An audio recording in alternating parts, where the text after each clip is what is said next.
Un lion, des ours, des singes et des centaines d'oiseaux. Bienvenue au bioparc, un zoo creusé à même la roche, où plus de 1200 animaux évoluent en semi-liberté, parfois en mixité. 15 hectares pour reproduire leur milieu d'origine. Ici, ils ont de l'espace. Pour moi, ils n'ont pas l'air d'être malheureux, quoi. Vraiment se rendre compte en fait de l'évolution des espèces et vraiment voir à l'état sauvage entre guillemets le comportement réel des animaux. Ici, pas de dressage.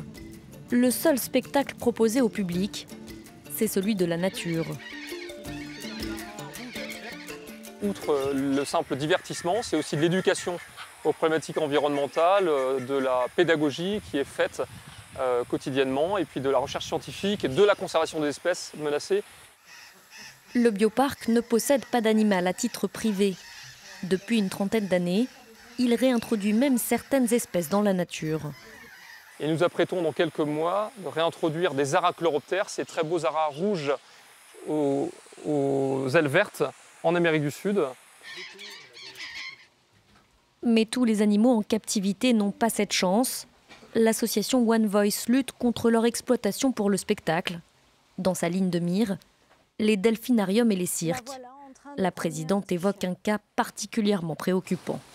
On voit sur son dos à quel point elle est très très maigre. Dumba, cette éléphante de 41 ans, qui est dans un état pitoyable. Et là, sur les images, on la voit jouer au foot, promener un petit chien en laisse. Est-ce qu'un éléphant dans la savane promène un chien en laisse? En France, une centaine de villes ont déjà interdit les cirques avec des animaux sauvages. Face à une opinion publique de plus en plus sensible au bien-être animal, André Joseph et Sandrine Bouglione ont pris les devants. Depuis 2015, ils ont arrêté de présenter des animaux dans leurs spectacles. Quand les animaux rentrent en piste, le public ressent une émotion énorme et ça, on ne pourra pas le remplacer. Par contre, il y a plein de choses, au contraire, qui font que le cirque est quand même du cirque. On est une famille d'artistes et on a envie de continuer à évoluer dans notre art, mais différemment, tout simplement.